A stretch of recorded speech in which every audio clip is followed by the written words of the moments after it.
இந்த மும்மொழி எதுக்கு தேவையில்லாமல் கற்றுக்குறாங்க? அந்த 3 மொழி தேவையில்லையே, விருப்பப்பட்டவங்க இன்னொரு மொழியை கற்றுக்கிட்டு போகட்டும் அப்படின்னு சொன்னால் நியாயம் இருக்கு. எனவே 2 மொழி போதும், இல்லை தாய்மொழி போதும் என்று அவங்க சொல்லணும். ஆனால் அவங்க சொல்கிறது என்னென்னா, இந்த மும்மொழி கற்று அவர்கள் பயன்பெறுவதாகவும் ஏன் மற்றவர்கள் இந்த பயனை பெறக்கூடாது, இதுதான் அவங்க கேட்குற துணி. தமிழர்கள் மொழி வெறியர்கள் அல்ல. எந்த மொழியும் திணிக்கப்படுவதை எதிர்க்கிறார்களே தவிர அவர்களாக விரும்பி கற்றுக்கொள்ள அணியமாக இருக்கிறாங்க. நான் இந்தி பிரச்சார சபாவில் பண்டிட் படிப்பு வரைக்கும் படித்தவன். கல்லூரியில் 2வது மொழியாக இந்தி எடுத்து படித்தவன். நான் இந்தி திணிப்பை எதிர்க்கிறேனே தவிர இந்தி என்ற மொழியை வெறுக்கலை. அப்போ நமக்கு தமிழ் மீது போதிய நம்பிக்கை வரவில்லை என்பதற்கு காரணம் தமிழர்கள் இந்த நாட்டில் அடிமைகளாக இருக்கிறார். நான் இதுவரைக்கும் அமெரிக்காவில் தமிழ் தேவையில்லைன்னு நினச்சேன். ஆனால் இந்த சென்னையை சுற்றி பார்த்த பிறகு தமிழ்நாட்டிலையும் தமிழ் தேவையில்லைன்னு தெரிஞ்சுக்கிட்டேன் நான்.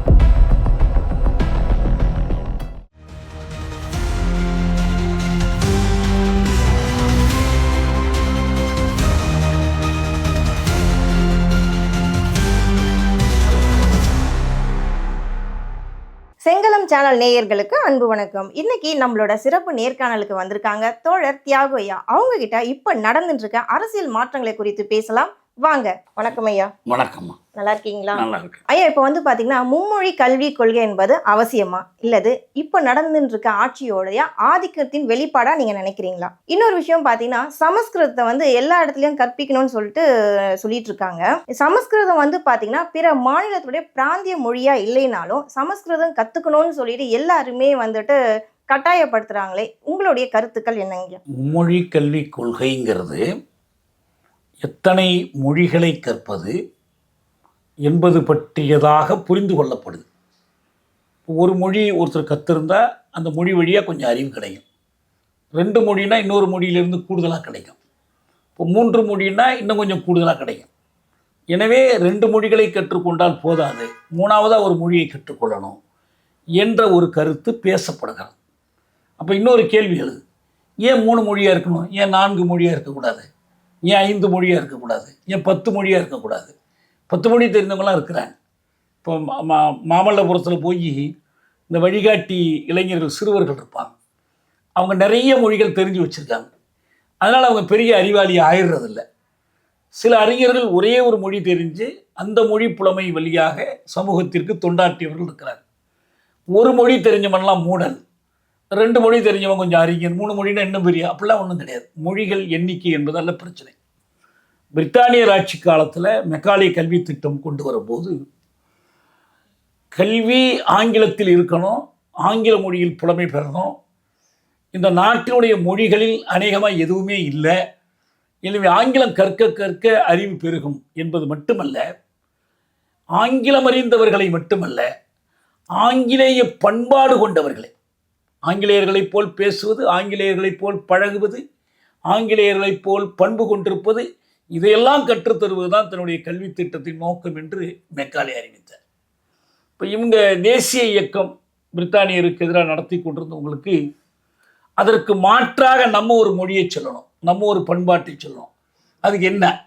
இப்போ ஏற்கனவே இந்தியா என்பது பல மொழிகள் பேசக்கூடிய ஒரு பகுதியாக இருக்குது, பல பண்பாடுகளை கொண்ட பகுதியாக இருக்குது. அப்போ இதுக்கு ஏதாவது ஒரு ஒற்றை பண்பாடு வேணும்னா அதற்கு ஒரு அடிப்படையாக அவர்கள் இந்த இந்து மதம் சார்ந்த பழக்க வழக்கங்கள் பண்பாட்டை எடுத்துக்கொண்டாங்க. மொழி என்கிற போது இப்போ அதுக்கு சமஸ்கிருதம் இந்த இந்து மொழிக்குரிய சடங்கு மொழி, வேத மொழியாக இருக்குது. எனவே சமஸ்கிருதத்தை அடிப்படையாக கொள்ளும். ஆனால் சமஸ்கிருதம் மக்கள் மொழி கிடையாது, அது என்றைக்குமே செத்த மொழி தான். ஏன்னா அந்த மொழியில் மக்கள் யாரும் பேசுறதில்லை, அது எந்த மக்களுக்கும் தாய்மொழி கிடையாது. அதில் அந்த மாதிரி உயிர் இல்லாத காரணத்தினால் சமஸ்கிருதத்திற்கு துணையாக மற்ற ஆரிய மொழிகள் இருக்கு, அது இந்தி உள்ளிட்ட மொழிகள். அந்த மொழிகளை உள்ளடக்கமாக கொண்டு 1925 கான்பூர் காங்கிரஸ் மாநாட்டில் அவங்க என்ன சொன்னாங்கன்னா, இந்துஸ்தானி தான் பொது மொழியாக இருக்கணும். இப்போ காங்கிரஸ் மாநாடுகளில் அவரை ஒரு மொழியில் பேசுவாங்க, இல்லைன்னா ஆங்கிலத்தில் பேசுவாங்க. இனிமேல் அது அப்படி கூடாது, எல்லாரும் இந்துஸ்தானியில் பேசணும். இந்துஸ்தானின்னா என்ன? தேவநாகரி வரி வடிவத்தில் எழுதப்பட்டால் அது இந்தி, உருது வரி வடிவத்தில் எழுதப்பட்டால் அது உருது. ஏன் இந்த உருது இந்துஸ்தானின்னு ரெண்டு, உருதுவையும் இந்தியையும் சேர்த்து இந்துஸ்தானின்னு ஏன் குறிப்பிடுறாங்கன்னா, இந்துக்களுக்கான மொழி முஸ்லிம்களுக்கான மொழி, எனவே இந்து முஸ்லீம் ஒற்றுமைக்கு இது அடிப்படை என்று பார்த்தார். அப்போதே அதுக்கு எதிர்ப்பு இருந்துச்சு. அப்போ தமிழ் என்னாச்சு, தெலுங்கு என்னாச்சு, ஒரு தாய்மொழி என்னாச்சு, இந்த கேள்வியெல்லாம் இருந்துச்சு. இருந்தாலும் இதை பொறுத்து கொண்டு இந்திய தேசிய இயக்கம்னு ஒன்று வேணும், பிரித்தானியரிடம் எங்களுக்கும் ஒரு மொழி இருக்குது, எங்களுக்கு ஒரு பண்பாடு இருக்குன்னு காட்டணும் என்பதற்காக ஒன்று ஒரு வன்மையான இந்துத்துவம் அல்லது மென்மையான இந்துத்துவம், இதை முன்வைக்கக்கூடிய போக்கு தேசிய இயக்கத்தில் காணப்பட்டது. ஆனால் அந்த காலத்திலேயே, பிரித்தானியர் ஆட்சி நடத்தி கொண்டிருந்த காலத்திலேயே, சென்னை மாகாணத்தினுடைய தலைமை அமைச்சராக ராஜாஜி வந்து இந்த சென்னை மாகாணத்தில் இந்தியை கட்டாய பாடமாக்கிய போது அதை எதிர்த்து இங்கு மொழி போராட்டம் நடந்துச்சு. 1938 முதல் மொழி போராட்டம் நடந்துச்சு. அன்னைக்கே இந்தியை நாம் எதிர்த்தோம். எங்களுக்கு தமிழ் இருக்கு, தமிழ் போதும். அந்த போராட்டத்தில் தான் தந்தை பெரியாருடைய தலைமையில் மறைமலை அடிகள், சோமசுந்தர பாரதியார் போன்ற தமிழறிஞர்கள் வழி நடத்திய அந்த பெரும் போராட்டம். பட்டுக்கோட்டை அழகிரி தலைமையில் திருச்சியிலிருந்து சென்னைக்கு நடைப்பயணமாக வந்தாங்க. நடைப்பயணத்தினுடைய இறுதியில் 38 செப்டம்பர் 11 சென்னை கடற்கரையில் பல்லாயிரம் மக்கள் திரண்ட கூட்டத்தில் தமிழ்நாடு தமிழருக்கே என்ற முழக்கத்தை எழுப்பினாங்க. இப்போ இதுதான் பின்னணி. இப்போ என்ன தேவைப்படுதுன்னா, இந்திய தேசியத்திற்கு அன்னைக்கு பிரிட்டனுக்கு எதிராக இந்தியை ஒரு தேசிய மொழியாக முன்னிறுத்த வேண்டிய ஒரு கட்டாயம் இருந்துச்சு. முதல்ல அது இந்துஸ்தானின்னு சொன்னாங்க. ஆனால் அரசமைப்பு சட்டம் எழுதப்படுகிற போது அதனுடைய 17வது பகுதி மொழிகள் பற்றிய பகுதி, அதில் 343வது உறுப்பில் Hindi in Devanagari script shall be the official language of India, Devanagari வரி வடிவம் கொண்ட இந்தி இந்தியாவினுடைய ஆட்சி மொழியாக இருக்கும். அப்போ கேட்டாங்க, நீங்கள் இந்துஸ்தானின்னு சொன்னீங்க, அது உருதும் இந்தியும் கலந்ததுன்னு சொன்னீங்க, இப்போ நீங்கள் என்ன சொல்கிறீங்க, வெறும் இந்தி தான்னு சொல்கிறீங்க, அப்போ என்ன பொருள்? அப்போ அவங்க சொன்னாங்க, இந்து முஸ்லீம் ஒற்றுமைக்காக தான் நாங்கள் அதை சொன்னோம். ஆனால் இன்றைக்கி முஸ்லீம்களுக்கு தனியாக பாகிஸ்தான் கிடச்சி போச்சு. இந்த நாட்டில் முஸ்லீம்களுக்குன்னு எதுவும் உரிமை கொடுக்க வேண்டிய தேவையில்லை, எனவே நாங்கள் வெறும் இந்தியை சொல்கிறோம் என்று சொன்னாங்க. அப்படி தான் அது நிறைவேற்றப்பட்டுச்சு. எதிர்ப்பு இருந்துச்சு, அது நிறைவேற்றப்பட்டுச்சு. என்ன விவாதம்னா, இந்தியா ஆங்கிலமான விவாதம் நடந்துச்சு தவிர இந்தியா அவரவர் மொழியா என்ற விவாதம் நடக்கலை. அப்படி தான் இந்திய அரசமைப்பு சட்டத்தின் 17வது பகுதி வந்துச்சு. ஆனால் அப்பயே அவர்களுக்கு எல்லோருக்கும் என்ன தெரியும்னா, இந்தி ஒரு ஆட்சி மொழி ஆகிற அளவுக்கு வளமை பெற்ற மொழி அல்ல, ஆட்சி மொழிக்குரிய கலை சொற்கள் இல்லை. அப்படிப்பட்ட ஒரு மொழியை எப்படி ஆட்சி மொழி ஆக்க முடியும்? அதற்கான இலக்கண இலக்கிய வளம் இல்லாத ஒரு மொழியாக இருக்குன்னு தெரிஞ்சு அதுக்கு என்ன பண்ணாங்கன்னா, 15 வருட காலம் அவகாசம் எடுத்துக்கிறது. இந்த 15 வருடத்திற்குள் ஆங்கிலத்தோடு துணையாக இந்தியை வளப்படுத்துவது, அதற்கு மற்ற மொழிகளை பயன்படுத்திக் கொள்வது, எல்லாவற்றிலும் குறிப்பாக சமஸ்கிருதத்தை பயன்படுத்திக் கொள்வது, அப்படி வடமொழியை பயன்படுத்தி மற்ற மொழிகளை எல்லாம் பயன்படுத்தி இந்திய ஆட்சி மொழியாக்குவதற்கு தகுதி படைத்ததாக்கி 1965 ஜனவரி 26 இந்தியை முழுமையான ஆட்சி மொழியாக்கி விடுவது. அந்த முழு ஆட்சி மொழி ஆகுவதற்கான காலம் வருகிற வரைக்கும் என்ன நடக்கும்னா, ஆங்கிலத்தை துணைக்கு வைத்துக் கொள்வது. இதுதான் அன்னைக்கு ஏற்பட்ட முடிவு. எதுக்கு சொல்ல வரேன்னா, இந்த இந்தியை ஆட்சி மொழி ஆக்குவது, இந்தியை இந்திய அரசினுடைய ஆட்சி மொழி ஆக்குவது என்ற நோக்கத்தோடு இந்த மும்மொழி கொள்கை என்ற பெயரில் ஏற்கனவே தாய்மொழி ஆங்கிலமும் இருக்கு, இந்தியை கொண்டு வந்து திணிப்பது, இந்தி பேசாத மக்கள் மீது இந்தியை திணிப்பது என்ற முடிவு எடுக்கப்பட்டது. எதற்காக? அந்த முடிவை செயல்படுத்துவதற்காகத்தான் மும்மொழி கொள்கையே வந்துச்சு. ஒரே மொழி ஒரே நாடுன்னு சொல்றாங்க இல்லையா, அதனுடைய அடித்தளம் தான் இந்த மும்மொழி கல்வி கொள்கைன்னு எடுத்துக்கலாமா? அதாவது இன்னைக்கு பாரதிய ஜனதா கட்சி, ஆர்எஸ்எஸ், இன்னைக்கு இருக்கிற அரசு, அவங்க ஒரே நாடு, ஒரே தேர்தல், ஒரே மதம், ஒரே தலைவர், ஒரே கட்சி என்று இந்தியா முழுவதற்கும் எல்லாவற்றையும் ஒன்றாக்க பார்க்குறாங்க. ரொம்ப கூர்ந்து பார்த்தீங்கன்னா, ஒரே மதம், ஒரே இனம், ஒரே மொழி பேசுகிறாங்களே தவிர ஒரே சாதின்னு பேசலை இல்லையா? சாதி மட்டும் வெவ்வேறாக இருக்கணும். உங்களுக்கு இந்து மதத்திற்குரிய அடிப்படையே வர்ண சாதி கட்டமைப்பு தான். எல்லாரும் ஒரே வர்ணம் அப்படின்னு சொல்லலை, எல்லாரும் ஒரே சாதின்னு சொல்லலை. அப்ப இந்தியாவுக்கு அடிப்படையாக இந்த பல சாதிகள் கொண்ட இந்துத்துவத்தை வைத்துக்கொண்டு எல்லோரும் அதை ஏற்றுக்கொள்ளுமாறு திணிப்பதற்குத்தான் என்ன பண்றாங்கன்னா அதன் ஒரு கருவியாக வடமொழி திணிப்பையும் இந்தி திணிப்பையும் அவங்க கருதுறாங்க. அதனாலதான் இது இன்னைக்கு நேற்று தொடங்கல. இந்திய அரசமைப்பு சட்டம் இயற்றப்பட்டு நடைமுறைக்கு வருவது 1950. ஆனால் 48, 49 பல்கலைக்கழக ஆணையம் என்று ஒரு ஆணையம் அமைக்கப்பட்டுச்சு. யூனிவர்சிட்டி கமிஷன் பேர். அந்த கமிஷன் என்ன சொன்னிச்சுன்னா 3 மொழி, அதுதான் மும்மொழி கொள்கைங்கிற பேர் முதல்ல அந்த ஆணையம் தான் பயன்படுத்திச்சு. மும்மொழி கொள்கையை கொண்டு வரும். இந்த மும்மொழி கொள்கை என்ன? 1 தாய்மொழி, அவரவருடைய தாய்மொழி. 2 ஏற்கனவே ஆங்கிலம் இருக்கு, கல்வியில் இருக்கு, ஆட்சியில் இருக்கு, எல்லாத்துலேயும் ஆங்கிலம் தான் இருக்கு. 3ஆவதாக இந்தி. இப்போ ஒரு கேள்வி என்ன எழுதுன்னா, இந்தியே தாய்மொழியா இருந்துச்சுன்னா என்ன பண்றது? இந்தி தாய்மொழியாக கொள்ளாதவர்களுக்கு இது 3 மொழி. ஆனா இந்தியை பொறுத்த வரைக்கும் அவங்க தாய்மொழி இந்தி தான், இவங்க சொல்லக்கூடிய இந்தியாவுக்கான மொழியும் இந்தி தான், அதை தவிர ஆங்கிலம். அப்ப என்ன அர்த்தம்? இந்தி ஆங்கிலம், சுருக்கமா சொன்னா இந்தி ஆங்கிலம். அவர்களுக்கு அது இருமொழி கொள்கை. இந்தி பேசாத மக்களுக்கு என்ன? மும்மொழி கொள்கை. அப்ப இந்தி ஆங்கிலம் இன்னொரு இவங்களுடைய தாய்மொழி, இப்படி ஆயிடுச்சு. ஆனா அவங்களே என்ன சொல்றாங்கன்னா, அந்த மும்மொழி கொள்கையை முன்வைத்த பல்கலைக்கழக ஆணையத்தினுடைய அறிக்கையில் என்ன சொல்றாங்கன்னா, இந்தி பேசும் மாநிலங்கள் என்று நாம் அழைக்கிற அந்த மாநிலங்களிலும் இந்தி பெரும்பான்மை மொழி அல்ல. இன்னைக்கு இந்தி புழங்குகிற மொழி, இந்தி பேசும் மாநிலம்னு அழைக்கப்படுவது ஒன்று பீகார். பீகார்ல பீகாரின்னு ஒரு மொழி இருக்கு, போஜ்பூரின்னு ஒரு மொழி இருக்கு, ராஜஸ்தான்ல ராஜஸ்தானின்னு ஒரு மொழி இருக்கு, மார்வாரியும் ஒரு மொழி தான், ஒரு பகுதியில் மார்வாரி பகுதியில் பேசப்படுகிற மொழி தான். ஆனால் இது எல்லாத்தையும் ஒரு பெரிய பஞ்சார கூடையில போட்டு அடைச்ச மாதிரி இந்தி பேசும் பகுதி என்று அடைச்சிட்டாங்க. ஊப்பியில் இந்தி அல்லாத மொழிகள் ஏராளம், உத்தரகாண்டில் இந்தி அல்லாத மொழிகள் ஏராளம். இது எல்லாத்தையும் அப்போ அவங்க அந்த ஆணையம் என்ன சொல்லுதுன்னா, இந்தி பேசும் பகுதிகளிலேயே இது சிறுபான்மை மொழிங்கிற காரணத்தினால் இந்தியை நாம் இந்த 15 ஆண்டுகளில் எல்லோரிடமும் பரவலாக்கி இந்தி கல்வியை வளர்க்கணும், இந்தியை வளப்படுத்தணும் என்றெல்லாம் சொல்றாங்க.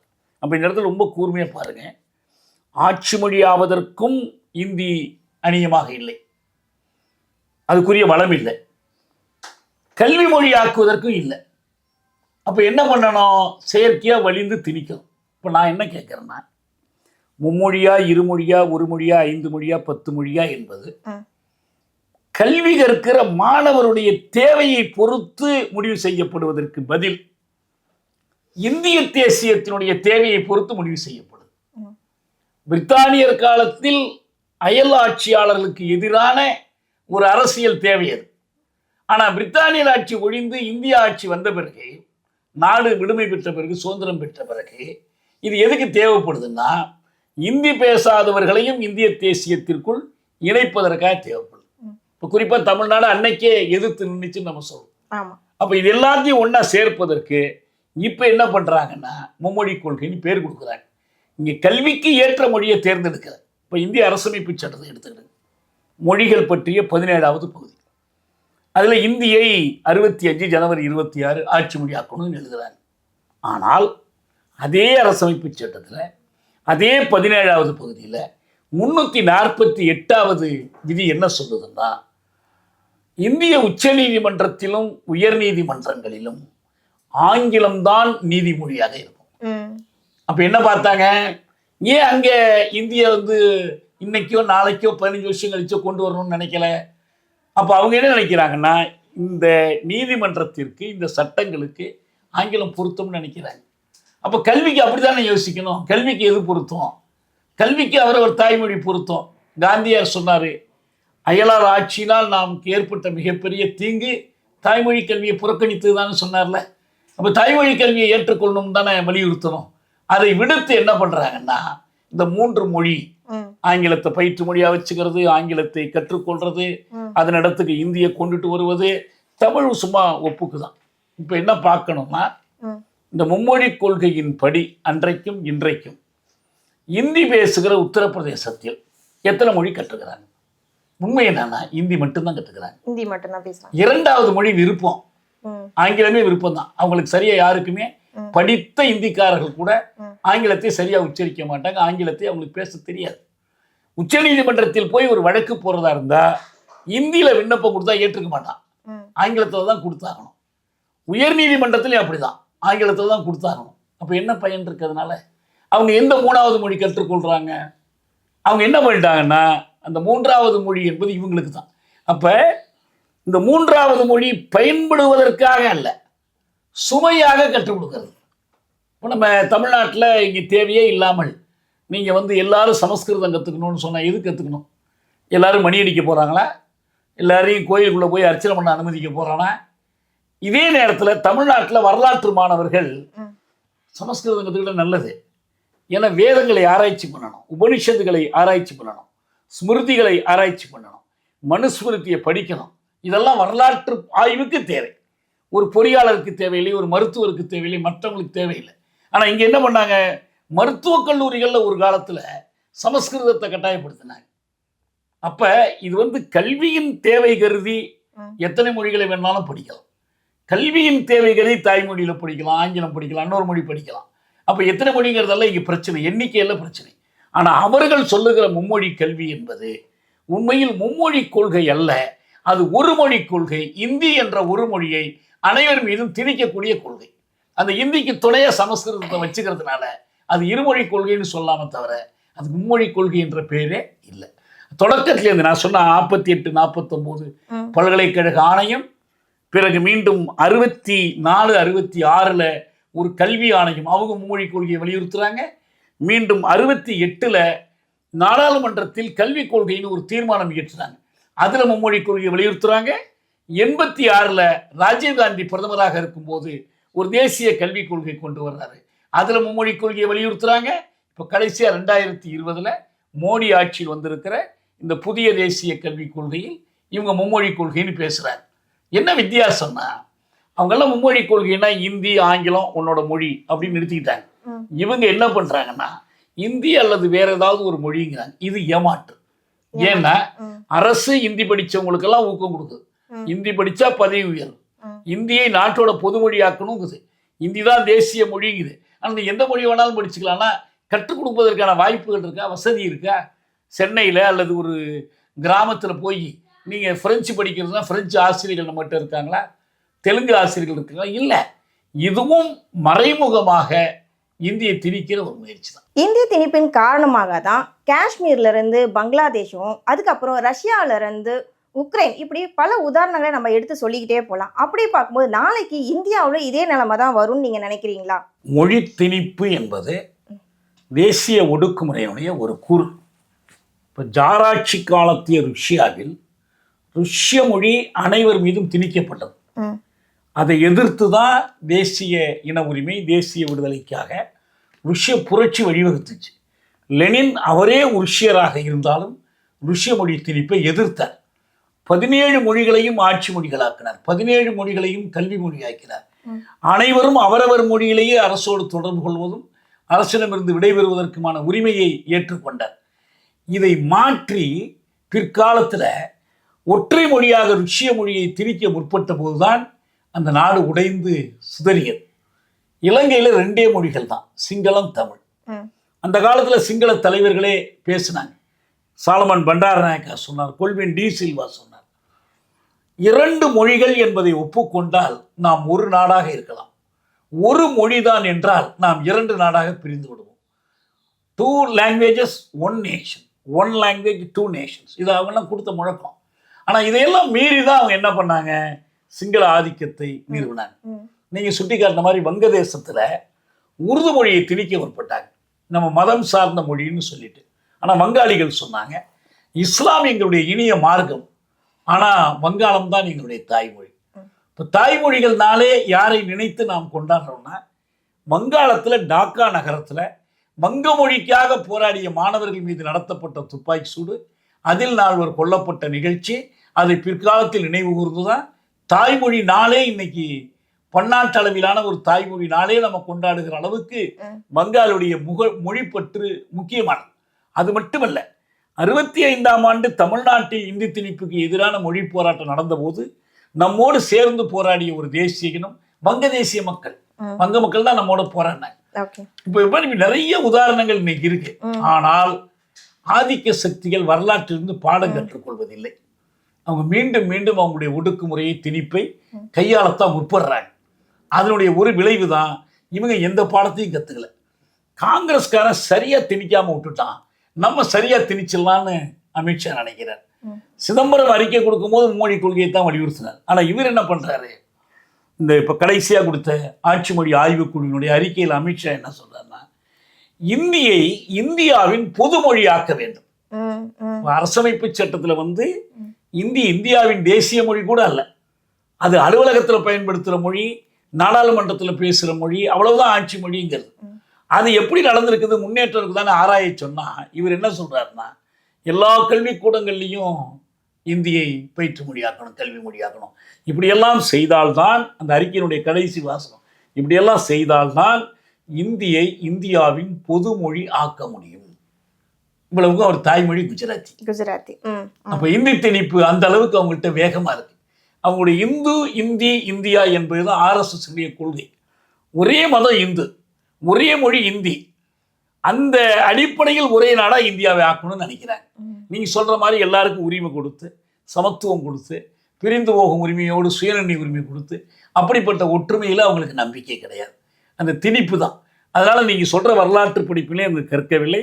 மீண்டும் ஒரு முறை இனிமேல் கற்பார்கள், கற்றாகணும், வேற வழி இல்லை. அரசு பள்ளியில படிக்கிற 52 லட்சம் மாணவர்களும் இந்த மும்மொழி கத்துக்கிட்டா என்ன தவறு இருக்குன்னு பாரதிய ஜனதா கட்சி தலைவர் திரு அண்ணாமலை ஒரு கேள்வி கேட்கிறார். இந்த மும்மொழி எதுக்கு தேவையில்லாம கத்துக்கிறாங்க? அந்த 3 மொழி தேவையில்லையே, விருப்பப்பட்டவங்க இன்னொரு மொழியை கத்துக்கிட்டு போகட்டும் அப்படின்னு சொன்னா நியாயம் இருக்கு.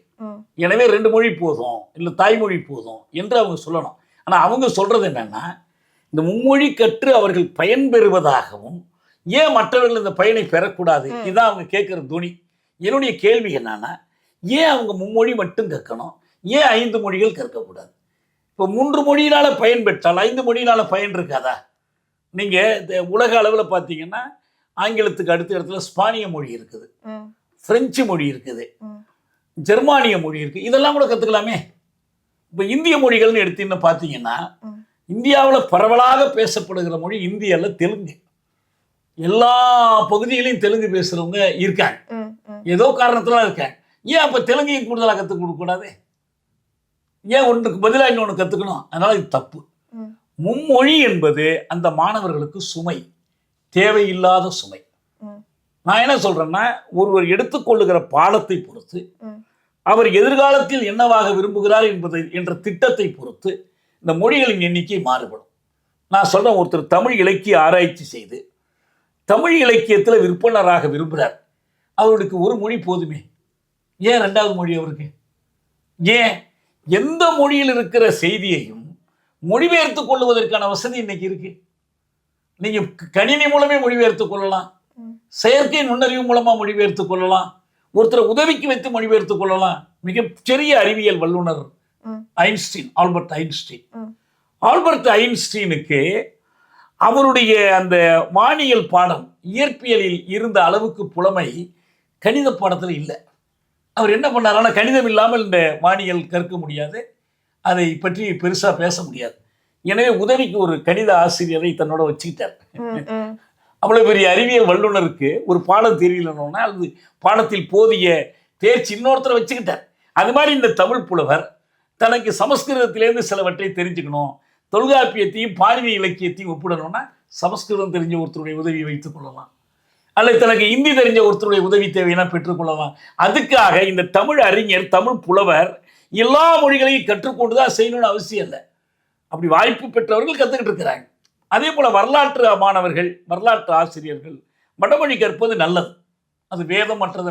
டாங்கே வடமொழியில் வல்லுநராக இருந்தார், அதனால தான் பண்டை கால இந்தியா பற்றி அவர் எழுத முடிஞ்சு. RS சர்மா வடமொழி கற்றவர், அதனால தான் இந்திய வரலாறு பற்றி எழுத முடிஞ்சு. ஆனால் ஒவ்வொரு வரலாற்று மாணவனும் வரலாற்று ஆசிரியன் ஆக போறதில்லை, அவனுடைய பாடத்துக்கு தேவையில்லை. அது மாதிரி நான் என்ன சொல்றேன்னா, இப்போ ஒரு உதாரணம் சொல்லுவோம், அறிவியலை எடுத்துக்குவோம். நம்ம விண்ணியல் இருக்கு, விண்வெளி பயணங்கள், அதை பற்றிய ஒரு அறிவியல் துறை இருக்கு. இப்போ இந்தியாவில் விண்வெளி துறையில் படிக்கிறார். நம்ம இவரே இருக்கிறார் பாருங்க, அப்துல் கலாம் வந்து ஏரோநாட்டிக்ஸ் இன்ஜினியர், சயின்டிஸ்ட்னு தவறாக சொல்கிறாங்க. அது துறையில் ஒரு பொறியியல் வல்லுநர் அவர். அந்த மாதிரி விண்வெளி துறையில் ஒருத்தர் படிக்கிறார், நம்ம மாணவர் படிக்கிறார். அவரை ருஷ்யா அனுப்பக்கூடிய செயற்கை விண்கலத்தில் ஏற்றி அனுப்பணும். 2 பேர் இங்கேருந்து போனாங்க. இவங்க அங்கே போன உடனே என்ன பண்ணாங்க, நேராக வண்டியில் ஏற்றலை. 3 மாதம் இந்த ருஷ்ய மொழியை நல்லா கற்றுங்க. ஏன்னா அந்த நாட்டில் வந்து ருஷ்ய மொழியில் தான் அறிவியல் கற்றுக்கிறாங்க. அப்போ அந்த ராக்கெட்டில் ஏறுகிறவருக்கு, இவரோட ஏறி போக போகிற ருஷ்ய நாட்டவருக்கு, அவருக்கு ருஷ்ய மொழி தான் தெரியும். இவர் மொழியை கற்றுக்கல. இவரை சொன்னாங்க, நீ எங்கள் நாட்டில் எங்கள் வண்டியில் ஏறுற, எனவே எங்கள் மொழியை கற்றுக்க. 3 மாதம் ஒர்க்கிங் நாலேஜ் ஆஃப் ருஷ்யன் கற்றுக்கிட்டு அவர் வண்டியில் ஏறி போயிட்டார். ஏன் முடியாது நமக்கு?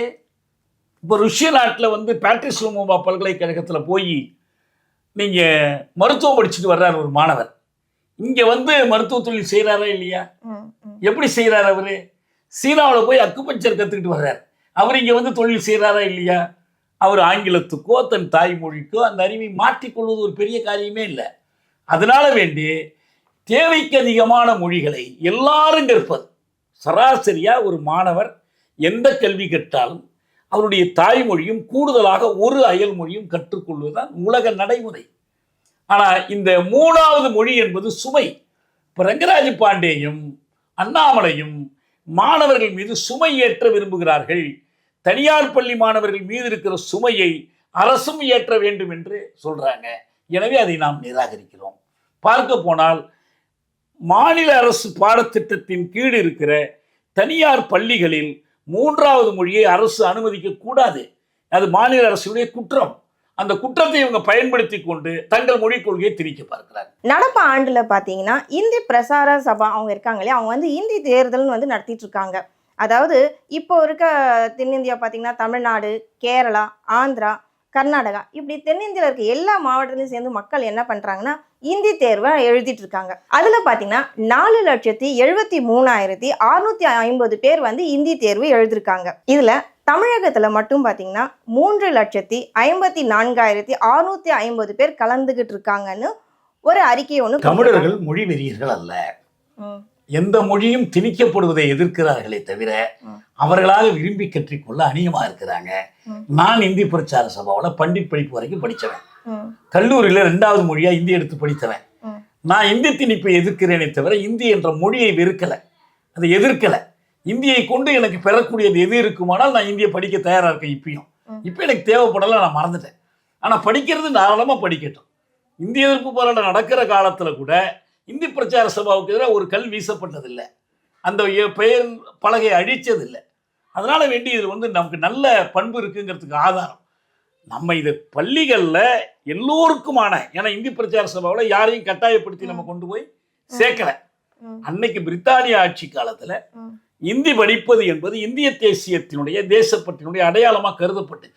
காந்தியார் இந்தி பிரச்சார சபைகளை ஊக்குவித்தார். அப்போ ஆங்கில திணிப்புக்கு எதிராக இந்தியை படித்தார்கள். இன்னைக்கு எந்த திணிப்புக்கு எதிராக இந்தியை படிக்க போறாங்க? இப்போ நம்ம தாய்மொழியே அதுக்கு போதும். இந்தி திணிப்பை நாம் எதிர்க்கிறோமே தவிர இந்தி கற்றுக் கொடுப்பதற்கு நம்ம இடையூறு செய்யலை. இந்தி கற்றுக்கொள்ள வேண்டாம்னு சொல்ல நிறைய தமிழர்கள் படிக்கணும், நமக்கு எந்த மறுப்பும் இல்லை. தமிழ்நாட்டில் தமிழர்கள் தங்கள் தாய்மொழியாகிய தமிழ் மேலே இருக்க வரலாற்றையும் பற்றையும் அவங்க வந்துட்டு விலகி இருக்கிற மாதிரி ஒரு வெளிப்படையான ஒரு விஷயமா எடுத்துக்கலான்னு நினைக்கிறீங்களா? இல்லை இந்தி மேலே அவங்களுக்கு ரொம்ப பெருவாரியான ஆர்வம் அதிகரிச்சிருக்கிறதா நம்ம எடுத்துக்கலாமா? இல்லை, பற்று கூடுதல் குறைவதை பற்றி கேள்வியே இல்லை. இந்தி திணிப்பை தமிழர்கள் எதிர்க்கிறார்களே தவிர இந்தி என்ற மொழியை எதிர்க்கவில்லை, வெறுக்கவில்லை. ஏன்னா இந்தி மொழி பேசுகிற மக்கள் இருக்கிறாங்க, கொஞ்சமோ அதிகமோ இருக்கிறாங்க. அந்த மக்களை நாம் வெறுக்கவில்லை என்றால் அவருடைய மொழியை நாம் ஏன் வெறுக்க போகிறோம்? வெறுக்க வேண்டிய அவசியமே இல்லை. ஒரு மொழியை கூடுதலாக கற்றுக்கொள்வது கூடுதலாக பயன் தரும் என்று யாரு கருதினாலும் அவன் கற்றுக்கொள்ளணும். நான் என்ன சொன்னேன், அமெரிக்காவில் தமிழர்களை தமிழ் கற்றுக்கொள்ள செய்வதற்கு முயற்சி பண்ணுறாங்க.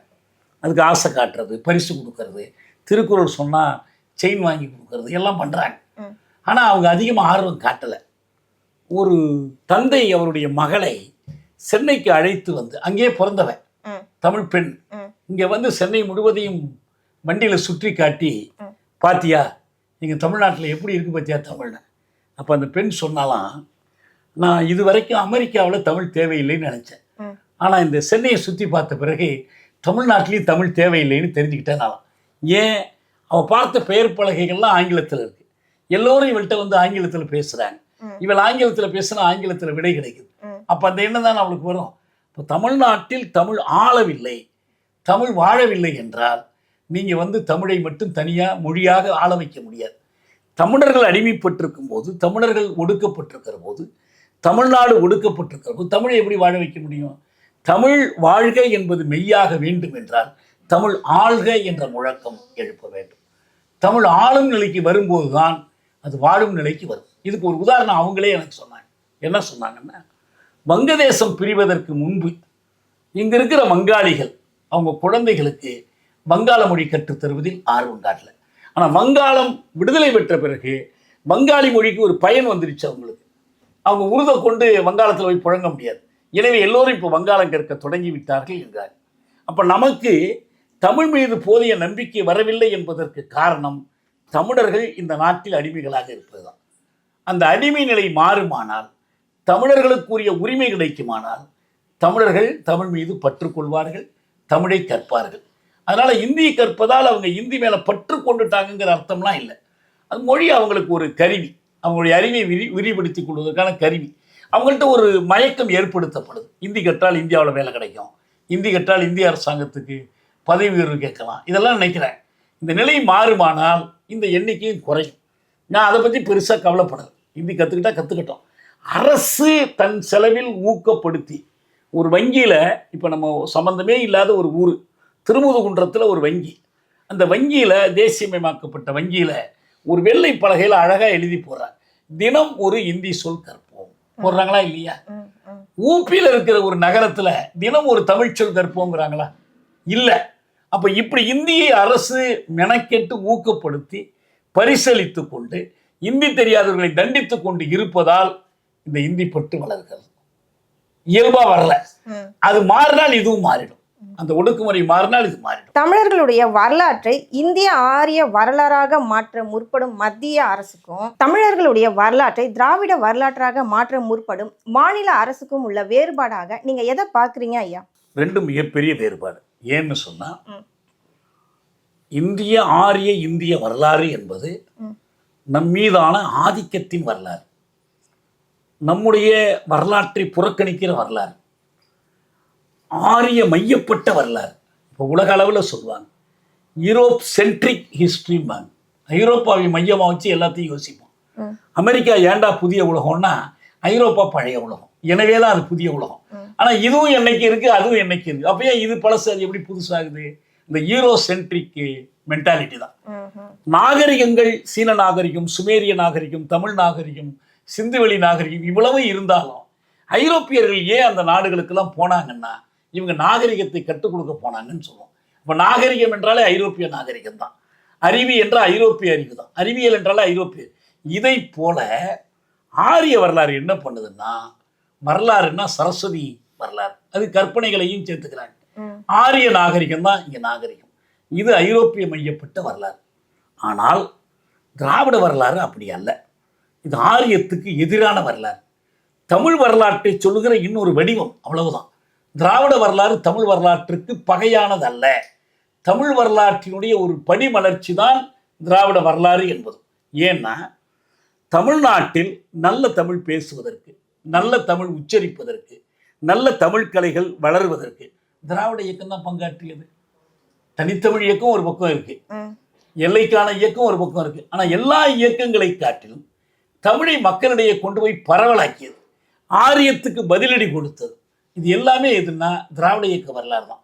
எனவே திராவிட இயக்க வரலாறு, திராவிட இயக்க கோணத்தில் தமிழக வரலாற்றை அணுகுவது நமக்கு பகையானது அல்ல, அதையும் உட்படுத்தியதுதான் தமிழ் வரலாறு என்பது தமிழ்நாட்டினுடைய வரலாறு. ஐயா ரொம்ப நன்றி. பல கேள்விகளுக்கு ரொம்ப பொறுமையாகவும் தெளிவாகவும் நம்ம நேயர்களுக்கு பதில் சொன்னீங்க. தொடர்ந்து பேசலாம். நன்றிங்க. நன்றி, வணக்கம்.